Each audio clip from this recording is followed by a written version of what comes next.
ரீசெண்டாக பச்சை பயிர் கிரேவி ரெசிபி வீடியோவில் சப்பாத்தி சாஃப்டாக இருக்குன்னு சொல்லிட்டு வந்து ரெசிபி கேட்டிருந்தாங்க. நான் இன்றைக்கி வந்து கை வலிக்காமல் மாவு பிசைஞ்சு ஈஸியாக சாஃப்டாக எப்படி பண்ணுறதுன்னு செஞ்சு காமிக்க போகிறேன். 2 கப் கோதுமை மாவு, 1/2 ஸ்பூன் சால்ட்டு, 1 ஸ்பூன் எண்ணெய் சேர்த்துட்டு 3/4 கப் தண்ணி எடுத்துக்கோங்க. கரெக்டாக இருக்கும்.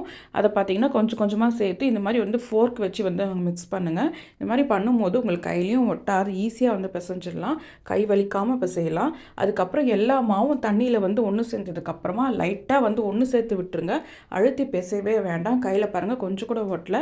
இதை வந்து ஒரு 10 நிமிஷம் வந்து அங்கே ஊற விட்டுருங்க. 10 நிமிஷம் கழித்து எல்லாத்தையும் எடுத்து மொத்தமாக வந்து உருட்டி அந்த லைட்டாக அழுத்தம் கொடுத்து பிசைஞ்சாலே போதும். ஆக்சுவலி இது வந்து நல்ல மெத்தட். நீங்கள் எவ்வளோ மாவுனாலும் இந்த மாதிரி பிசையலாம். 2-3 நிமிஷம் நல்லா இந்த மாதிரி பிசைஞ்சிங்கன்னா கிராக்கே இல்லாமல் சாஃப்டான மாவு ரெடி ஆகிடும்.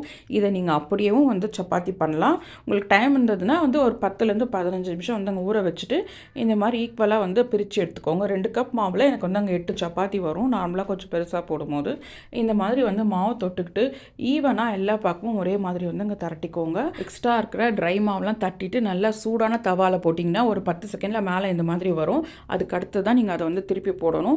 இப்படியே வந்து 2 பக்கமும் நல்லா வந்து ஹை ஃப்ளேமில் வச்சு சப்பாத்தி எப்பவுமே வந்து சுடணும். முதல்ல வந்து எண்ணெய் வந்து போடக்கூடாது. நல்லா இந்த மாதிரி புசு புசுன்னு பொங்கி வந்ததுக்கப்புறம் வந்து எடுக்கும்போது எண்ணெய் போட்டுக்கலாம். அப்படி இல்லைன்னா வந்து எடுத்ததுக்கப்புறம் நீங்கள் வந்து கீயோ பட்டரோ போட்டுக்கலாம். 2 மணி நேரம் கழித்து நான் வந்து பிச்சு காமிக்கிறேன் பாருங்கள். லஞ்ச் பாக்ஸுக்கு ரொம்ப நல்லாயிருக்கும்.